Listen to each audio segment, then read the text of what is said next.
विद्यार्थी मित्रों આપણે આ ચેપ્ટર નંબર 6 ત્રિકોણના આગળ એપિસોડ 7 માં આપણે જોયું અને તમને પાયથાગોરસ પ્રમેય છે એ સારી રીતે સમજાયો, તમે લખી લીધો હશે અને તમે જોયું હશે કે તમને એ જોયા વગર પણ લખતા આવડી જાય એવો છે, બરાબર। પછી પ્રમેયમાં છેલ્લે યાદ કરો મેં શું કીધું હતું કે जुदा जुदा खूणा फेरवी अने तमारे प्रमेय साबित जाते करवानो छे, आळस नहीं करता। खास परीक्षा में तमने प्रमेय छे ए फेरवीने पूछी शके छे। हवे आगळ आपणे आजे अत्यारे आ एपिसोडनी अंदर काटकोण त्रिकोणना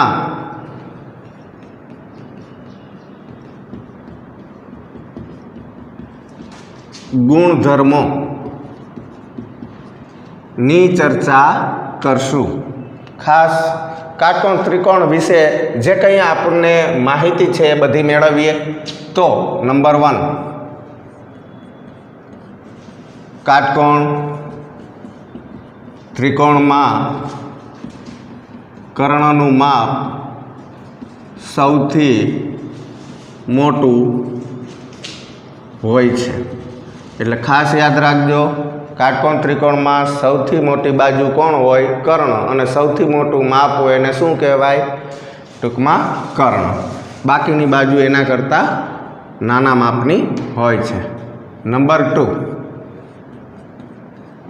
काटकोण त्रिकोण में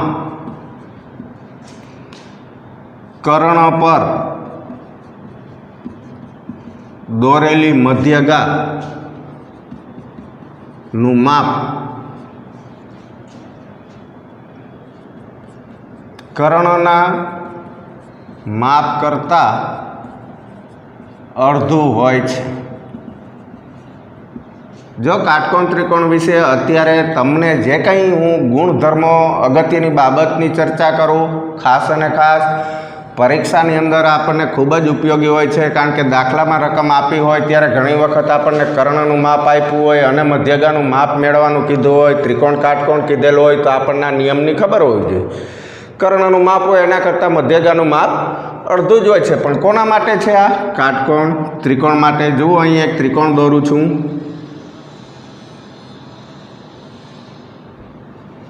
आ त्रिकोण केवो छे? काटकोण। हवे आ कर्ण 80 है एना उपर हूँ मध्यगा, पण ध्यान राखजो वेध नहीं बोलतो, मध्यगा हमेशा मध्य बिंदु साथे ज जोड़वानी होय छे। एटले के 80 ना सरखा बे भाग थाय। मध्यगानुं नाम मैं आप्युं BD, तो मध्यगानुं माप, मध्यगा कोण छे एटले के मध्यगानुं माप केटलुं होय? कर्णना माप करता अर्धुं होय। अर्धुं एटले 1/2 गुण्या शुं करवानुं? कर्ण। तो मध्यगानुं नाम लखो BD बराबर 1/2 एने गुण्या कर्ण कोण छे? 80। हवे परीक्षा में आपने कदाच आप एम कीधुं होय त्रिकोण ABC में खूणो B काटकोण छे अने त्रिकोण ABC ना कर्णनुं माप 24 होय तो मध्यगानुं माप शोधो। एक मार्क में पूछाय आवो प्रश्न तो गणतरी करवानी जरूर न होय, कारण के मध्यगा कर्ण करता अर्धी होय तो शुं आवशे? 12। नंबर 3 काटकोण त्रिकोण में कर्णनुं माप बाकीनी दरेक बाजूना माप करता √2 एटले वर्गमूळ में 2 गणुं वधु होय छे। जो आपणे समझीए ने आ काटकोण त्रिकोण ABC मानी लो कि तमने AB बराबर 7 आपेल छे, BC बराबर 7 आपेल छे, पण बे बाजूना माप छे ई सरखा छे एटले आ त्रिकोण खरेखर केवो थयो? समद्विबाजु। एटले खास याद राखजो आ नियम कोने लागू पड़े? समद्विबाजु ત્રિકોણ માટે જ આ નિયમ લાગુ પડે. બધા જ કાટકોણ ત્રિકોણ માટે આ નિયમ લાગુ પડતો નથી. કાટકોણ હોવો જોઈએ, ઉપરાંત તેની કર્ણ સિવાયની બાકીની બે બાજુના માપ સરખા છે એટલે સમદ્વિબાજુ ત્રિકોણ થઈ ગયો. ત્રિકોણ કાટકોણ છે તો હવે કર્ણનું માપ કેટલું થાય? તો કે તેની દરેક બાજુ એટલે દરેક બાજુનું માપ 7 છે તો 7 કરતાં √2 વધારે હોય. કેવી રીતે હોય જુઓ, ગણતરી કરીએ. પાયથાગોરસના નિયમ મુજબ તમને બધાને ખબર છે કર્ણનો વર્ગ એટલે AC વર્ગ બરાબર બાકીની બે બાજુના વર્ગનો સરવાળો એટલે AB વર્ગ વત્તા BC વર્ગ. AB વર્ગ એટલે 7નો વર્ગ 49 પ્લસ BC વર્ગ એ 7નો વર્ગ 49, બેનો સરવાળો 98 એટલે કે 2 ગુણ્યા કેટલા થશે? અથવા તો 49 ગુણ્યા 2 એટલે 98 થાય. હવે આપણે ACનું મૂલ્ય એટલે કર્ણનું મૂલ્ય જો મેળવવું હોય તો વર્ગમૂળ કાઢીએ તો AC વર્ગનું વર્ગમૂળ 80, 49નું વર્ગમૂળ 7 અને એને ગુણ્યા શું થાય? 2નું વર્ગમૂળ ન નીકળે એટલે √2. તો જોઈ શકો છો દરેક બાજુનું માપ 7 છે, એના કરતાં વર્ગમૂળમાં 2 ગણું એટલે ગુણાકારમાં લખવાનો થાય. તો ખાસ સમદ્વિબાજુ કાટકોણ ત્રિકોણ માટે આ નિયમ લાગુ પડે છે. હવે નંબર 4, જો કાટકોણ ત્રિકોણમાં કોઈ લઘુકોણનું માપ 30 હોય તો, આમે કાટકોણ ત્રિકોણમાં કોઈ એક ખૂણો તો 90 હોય જ છે, બાકીના બે ખૂણા 90 કરતાં ઓછા હોય એટલે આ બે લઘુકોણ જ થાય. 90 જે ખૂણાનું માપ એક્ઝેક્ટ 90 હોય એને કાટકોણ કહેવાય, જે ખૂણાનું માપ 90 કરતાં વધુ હોય એને ગુરુકોણ કહેવાય, અને જેનું માપ 90 કરતાં ઓછું હોય એને લઘુકોણ આપણે કહીએ છીએ. તો અહીંયા કાટકોણ ત્રિકોણમાં કોઈ એક ખૂણો 90 હોય એટલે જ તો આપણે એને કાટકોણ ત્રિકોણ કીધું હોય છે. તો બાકીના બે ખૂણા છે એ લઘુકોણ થાય છે. તો બાકીના બે લઘુકોણમાંથી જો કોઈ એક ખૂણાનું માપ 30 હોય તો શું? તો કર્ણનું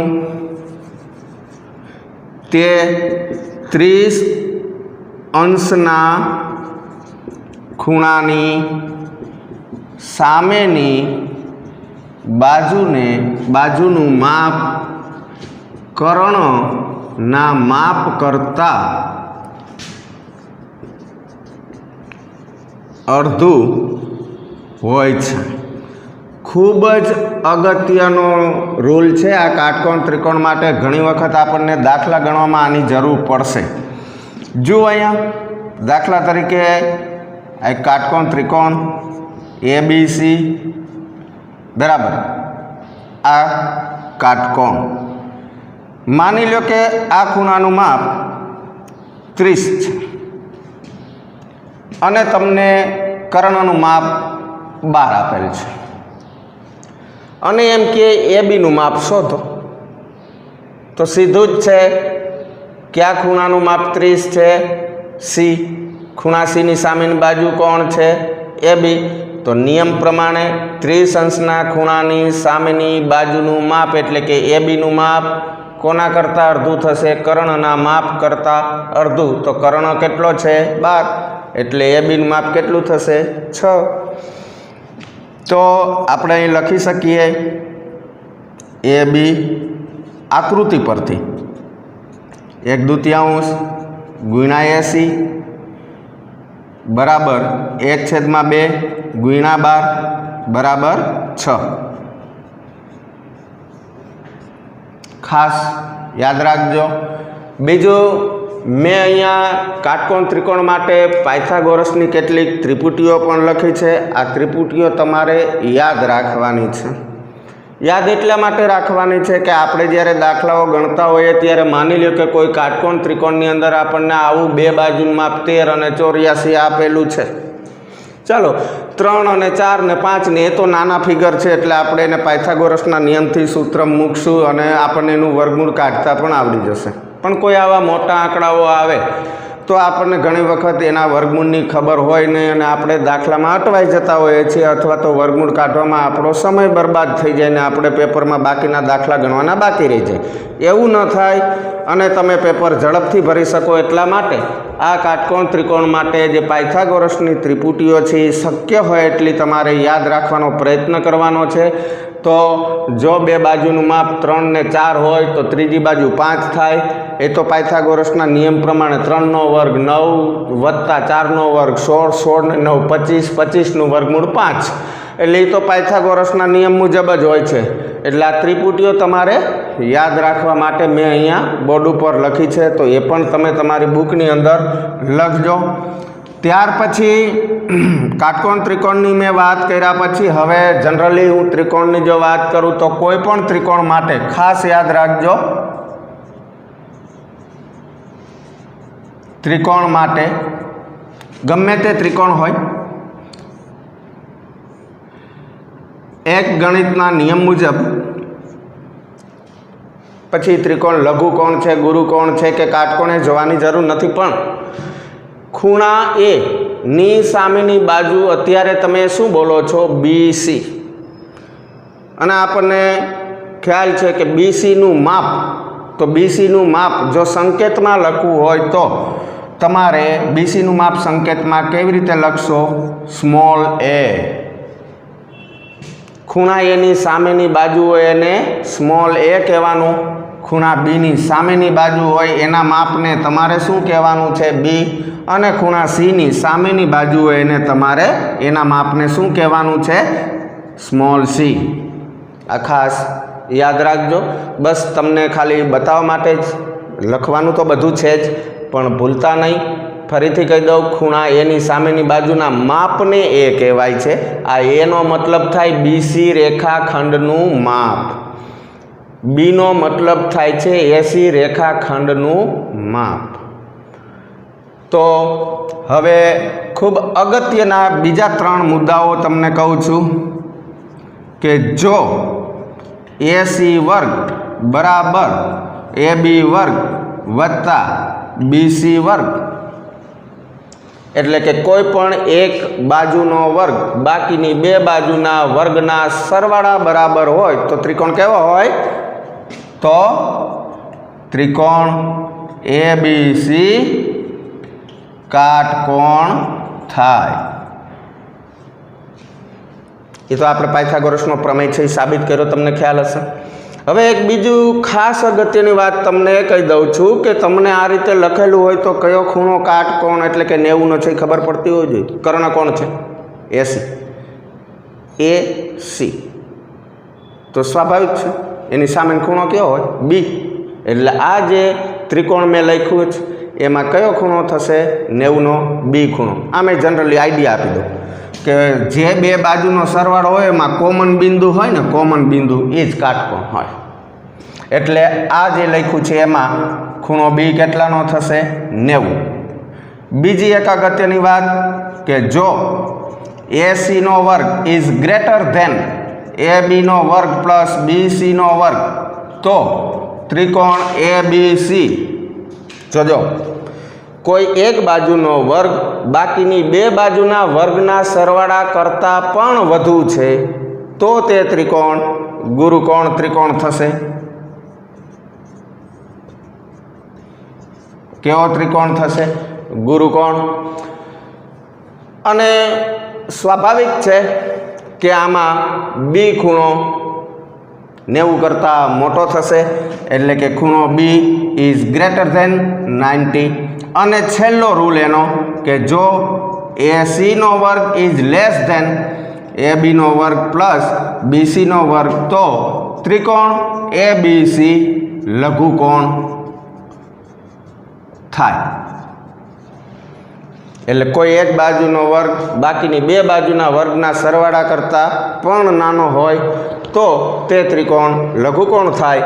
અને કયો કોમન બિંદુ લખો? ખૂણો B ઇઝ લેસ ધેન 90. બરાબર. હજી પણ ત્રિકોણ વિશે થોડીક મારે તમને ચર્ચા કરવી છે. ત્યાર પછી આપણે પાયથાગોરસના પ્રતિપ્રમેયની ચર્ચા કરશું અને ત્યાર પછી આપણે દાખલા છે એ શીખશું. તો પહેલાં અહીંયા બોર્ડ ઉપર લખેલું છે બધું જ વ્યવસ્થિત નિરાતે એક વખત ફરીથી જોઈ લ્યો અને તમારી નોટબુકમાં લખી લ્યો.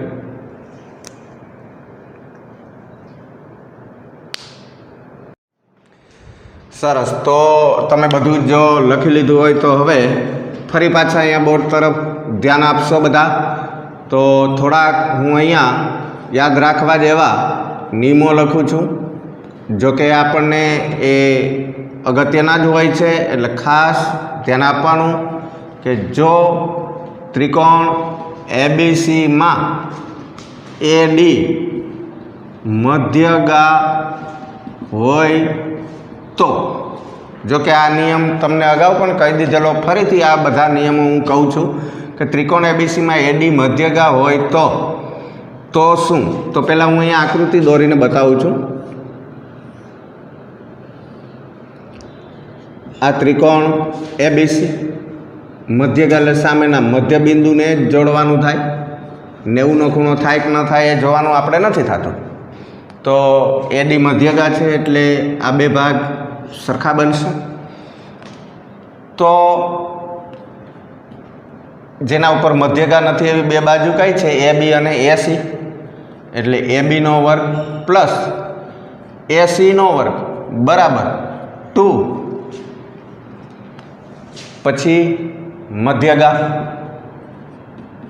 એડીનો વર્ગ વત્તા કોઈ પણ એક ભાગ બીડીનો વર્ગ. પહેલાં બીડી વર્ગ લખો ને પછી પ્લસ કરીને એડી વર્ગ લખો તો પણ, કારણ કે સરવાળામાં ક્રમનો નિયમ છે એ આપણને ખબર છે, પ્રાથમિકમાં શીખી ગયા. 3 + 4 કરો, 4 + 3 જવાબી જ આવે. જો તમે આને છૂટું પાડો તો 2 એડી વર્ગ પ્લસ 2 આને પણ ગુણે એટલે 2 બીડી વર્ગ લખી શકાય. અને આ નિયમ કોનો છે તમે જાણો છો કે આ નિયમ કોણે આપ્યો છે? એપોલોનિયસે. એટલે આને એપોલોનિયસનો નિયમ કહે છે. બરાબર. હવે નંબર 2 કે જો ત્રિકોણ એબીસીમાં એડી બીઈ અને સીએફ, આમ જો મેં 3 લખી, એડી બી અને સીએફ, આ 3 મધ્યગાઓ હોય તો 3 જો મધ્યગાઓ હોય તો જુઓ અહીંયા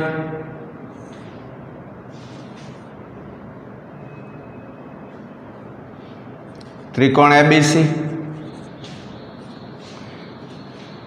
આ એક મધ્યગા એડી, આ બીજી મધ્યગા કઈ કીધી છે એનું નામ બીઈ, અને ત્રીજી મધ્યગા સીએફ. તમારી જાણ ખાતર ત્રણેય મધ્યગા કોઈ એક જગ્યાએ ભેગી થતી હોય તેને ત્રિકોણનું શું કહેવાય? મધ્ય કેન્દ્ર. સામાન્ય રીતે આપણે એને જી વડે દર્શાવી શકીએ છીએ. એ પણ કદાચ આપણને ગણિતમાં ઉપયોગી બને. અત્યારે આપણે ચર્ચા કરવાની છે આ 3 મધ્યગા હોય તો એનું હું તમને નિયમ લખાવું, સૂત્ર લખાવું છું. જો ત્રિકોણમાં 3 મધ્યગાઓ આપેલી હોય તો શું કરવાનું છે? જામ 3 ગુણ્યા બાજુ 1નો વર્ગ વત્તા બાજુ 2નો વર્ગ વત્તા બાજુ 3નો વર્ગ બરાબર 4 ગુણ્યા મધ્યગા 1નો વર્ગ પ્લસ શબ્દોમાં લખું છું. હવે હું મધ્યગા માટે ખાલી મ લખું છું. મધ્યગા 2નો વર્ગ વત્તા મધ્યગા 3નો વર્ગ. આ સૂત્ર તમારે યાદ રાખવાનું છે ખાસ. તો 3 ગુણ્યા બાજુ 1, કોઈ પણ અહીંથી ચાલુ કરો. પહેલી બાજુ કઈ? ત્રિકોણની એ બી, એટલે એ બીનો વર્ગ, તો બીજી બાજુ બીસીનો વર્ગ, તો ત્રીજી બાજુ એસીનો વર્ગ બરાબર 4 એને ગુણ્યા મધ્યગા 1, તો મધ્યગા 1 આપણે એડીથી ચાલુ કરીએ અહીં ક્રમમાં આપ્યું એમ, એડીનો વર્ગ, બીજી મધ્યગા બીઈનો વર્ગ પ્લસ ત્રીજી મધ્યગા CFનો વર્ગ. રેડી? તો આ સૂત્ર યાદ રાખવાનું. ઘણી વખત આપણને ડાયરેક્ટ આપ્યું હોય રકમની અંદર કે ત્રિકોણ ABC ની ત્રણેય બાજુના વર્ગનો સરવાળો 200 છે, તો તેમની મધ્યગવાનો વર્ગનો સરવાળો શોધો.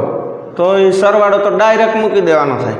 અથવા તમને ત્રણ બાજુઓના માપ આપ્યા હોય અને એમ કે ત્રણેય મધ્યગાઓના વર્ગનો સરવાળો મેળવો, એવું પણ બની શકે. એટલે આ સૂત્ર મૂકીને આપણે દાખલો ગણવાનો થાય.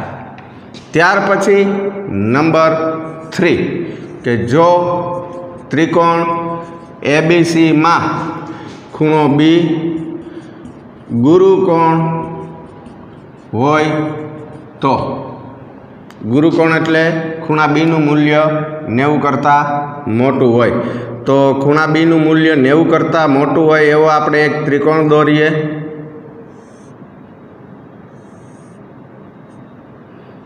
આ જે ખૂણો મેં દોર્યો છે એ સ્વાભાવિક છે 90 કરતાં મોટો. અહીં નામ B આપીએ, આ ત્રિકોણ ABC. તો જોજો, ઘણાને એવું હોય છે કે આપણે કોઈ બાજુ ઉપર રેખાખંડ દોરીએ તો જ વેધ દોરી શકાય. ખાસ ધ્યાન રાખજો. જુઓ તમે, આવો ત્રિકોણ હોય તો એના ઉપર આપણે કોઈ પણ શિરોબિંદુમાંથી વેધ દોરીએ તો એ ત્રિકોણની અંદરના ભાગમાં એટલે બાજુ ઉપર મળે. પણ જો ત્રિકોણ ગુરુકોણ હોય તો આપણે અહીંથી વેધ દોરવો હોય તો AC ઉપર જશે, પણ શિરોબિંદુ એમાંથી વેધ દોરવો હોય તો એ ત્રિકોણની બહાર આવશે. પાયો એનો BC જ કહેવાય, પણ BCનો વેધ કોણ કહેવાય? આપણે જે અહીંયા લખીએ તે. ગુરુકોણમાં વેધ બહાર આવે, ધ્યાન રાખજો. અને જો આ પ્રકારની આકૃતિ બનતી હોય તો એના માટેનું પણ અહીંયા આપણને એક સૂત્ર છે. જે બાજુ આ મોટી છે એનું માપ ACનો વર્ગ બરાબર શું થાય? તો કે બાકીની બે બાજુના વર્ગનો સરવાળો પ્લસ 2 ગુણ્યા આ ભાગ એટલે કે BC, અથવા CB લખો તો પણ ચાલે, એને ગુણ્યા બીજો ભાગ એટલે BD. તો આપણે આ રીતે એને સૂત્રની દ્રષ્ટિએ લખી શકીએ. ત્યાર પછી નંબર 4, જો ત્રિકોણ ABCમાં ખૂણો B લઘુકોણ હોય તો, લઘુકોણ એટલે 90 કરતાં ઓછો હોય તો શું કરવાનું છે? આકૃતિ હું દોરું છું. લઘુકોણ એટલે હવે B ખૂણો છે એ 90 કરતાં ઓછો, એટલે આપણે આ પ્રકારનો ત્રિકોણ દોરી શકીએ જે ઉપર છે, જેમાં લઘુકોણ આ ત્રિકોણ ABC, B ખૂણો 90 કરતાં ઓછો. હવે આપણે અહીંથી માનો કે વેધ દોર્યો AD, તો એ આવી જ રીતે સૂત્ર લખવું હોય તો ડિફરન્સ ખાલી કેટલો છે જોઈ લેજો. સૂત્ર તો એ જ રીતે આવે છે, AC વર્ગ બરાબર AB વર્ગ વત્તા BC વર્ગ, પણ આમાં પ્લસ છે ને આમાં શું આવશે? માઇનસ 2CB એને ગુણ્યા BD. તો આટલા સૂત્રો તમારે યાદ રાખવાના છે ખાસ અને ખાસ. તો યાદ રાખો, એમાં તમને મેં અગત્યના 4 સૂત્રો સમજાવ્યા. તો હવે તમે તમારી નોટબુકમાં લખી લેશો.